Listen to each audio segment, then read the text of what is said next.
ингээд тавхан таалагдсан байх гэж найдаж байна. Ингээд микрофоныхоо өмнө одоо өнөөдрийн өчигдөр үрдийг тавхандаа танилцуулахаар одоо манай өргөний гишүүн туулайг хүрч байна.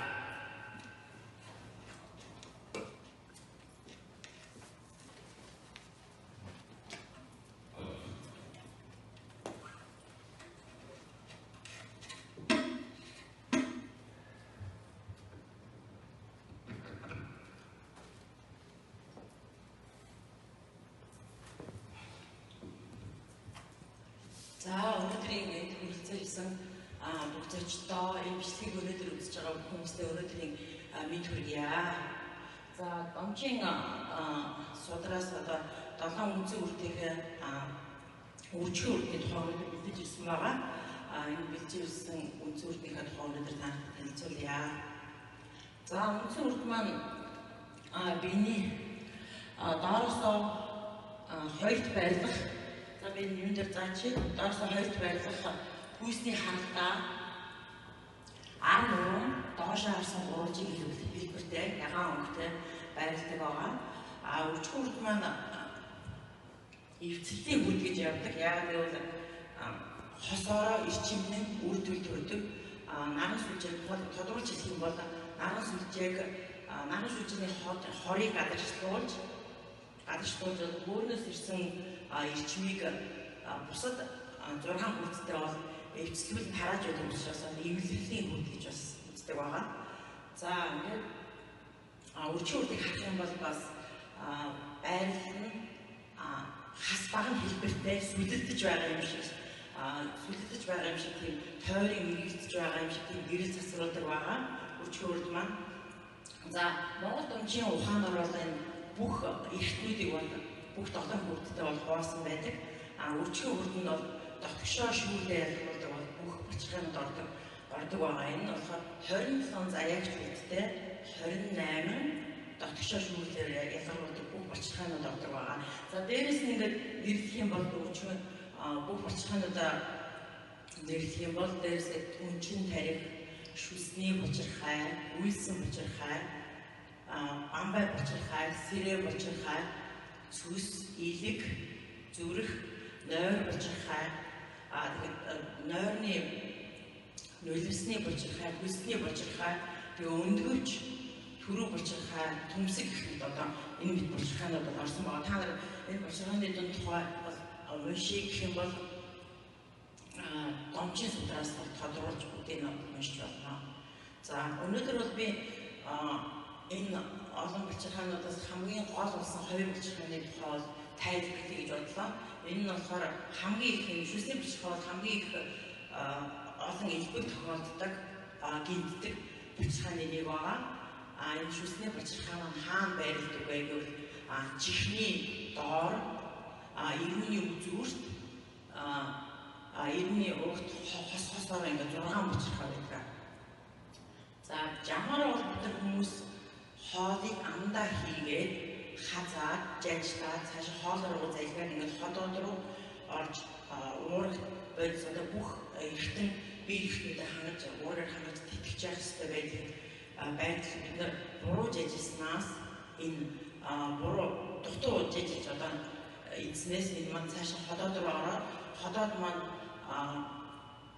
жажлж одоо тэр их болсороо ходоодонд бид шүдгүү шүү дээ. Тийм учраас ходоод руу орсон хоол маань бүхлээр ороод ходоод маань илүү ажил хийдэг гэсэн үг одоо жишээлбэл шүсний энэ шүдээр буцах ажлыг цаашаа хийгээд ходоод маань задлах, боловсруулах гэж энэ хүнд ажил хийж байгаа учраас бидний одоо сүүлийн үед их өвчлөлтөд байгаа одоо илэгний өвчин байна, нойр бочирхай, цүс, илэг гэдэг эдгээр маань өвчлөж байгаа бид нар одоо энэ хоолоо буруу эзнээс бол тийм байна. За шүсний бочирхай яаж илэрх вэ гэвэл хүн дээр бол илэрх шүсний бочирхай гэрдсэн бол амжгүй хүний харгалтай давхар ирүү суудаг. Энэ бол мах байдгүй яагаад гэвэл энэ бочирхайнууд байдаг учраас энэ давхар ирүү үндсэн хүн хоолож ижилдэггүй шүсний бочирхай гэрдсэн хүн гэж ойлгож байна.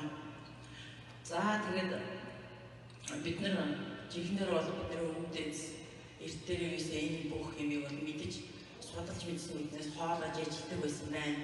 Хоол хүн бол хоёр төрлийн уургаар хоолдог. Нэг нь болохоор амьтны гаралтай уураг, хоёр дахь нь ургамлын гаралтай уураг. Тэгэхээр амьтны гаралтай уургийг 45-аас 65 удаа ажиллах хэрэгтэй гэдэг юм байна. Яагаад гэвэл 45-аас 65 удаа ажиллаж байхад энэ хүний шүсний ууд гэж байдаг. Шүсний ууд 45-аас 65 өөр төрлийн шүс гарч тэр шүснүүд маань шүснийхээ уутыг дүүргээд тэр маань ходоод руу явснараа энэ бүтэн жижигдсэн хүнс маань доошоо орж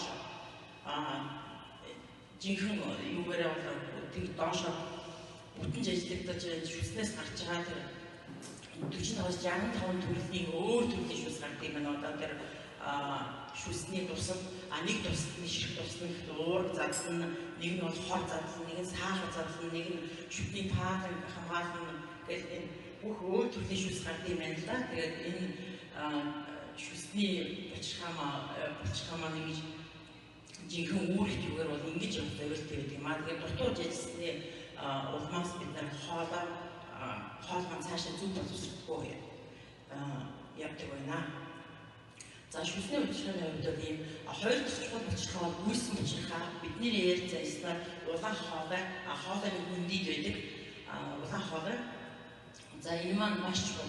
Яг ажилласан хоолыг цаашаа ходоод руу унахад энэ одоо улаан хоолыг бол хоёр дахь зүрх гэж ярьдаг. Маш чухал. Яг энэ орж байгаа хоолны одоо хамгаалагч хаалт гэсэн үг. Хамгаалагч орж байгаа хоолыг шүүж бүх муу юмыг шүүгээд дараа нь өөрөөсөө ялгаруулж явах хэрэгтэй. Булчирхаа байгаа.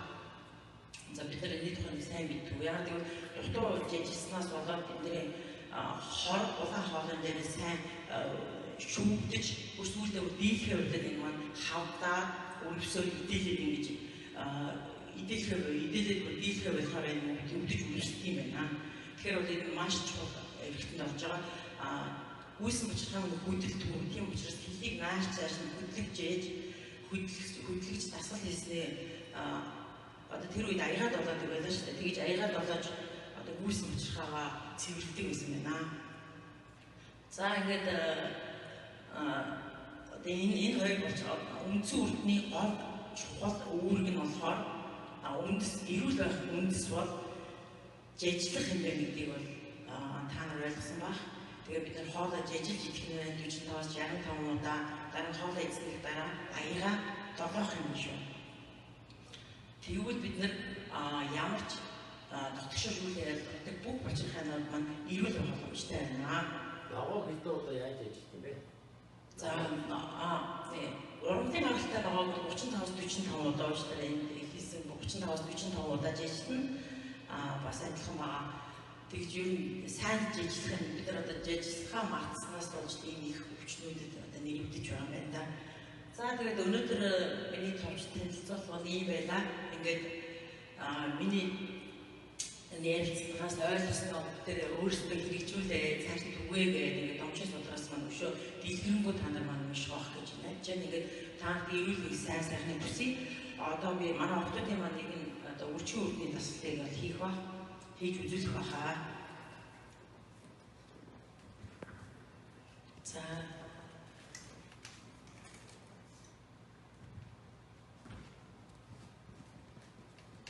За энэ дасгалыг хийснээр дотгошоо шүүхлээ ялгардаг бүх булчирхаанууд маань үйл ажиллагаа хиймээр шүүхлүүдийн үйл ажиллагаа тэнцвэрчдэг байгаа. За энэ нь болохоор газар суугаад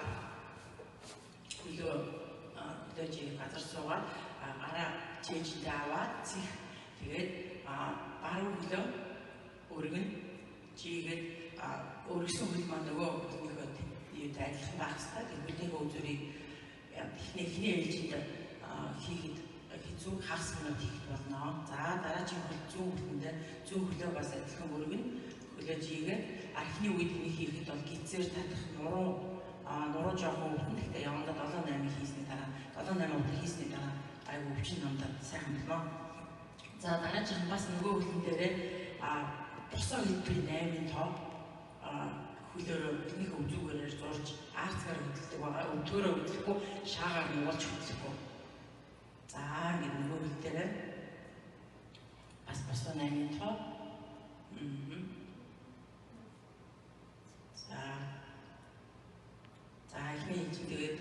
цогоор хийн дараа тэгээд хэв зэрэг удаан хийх.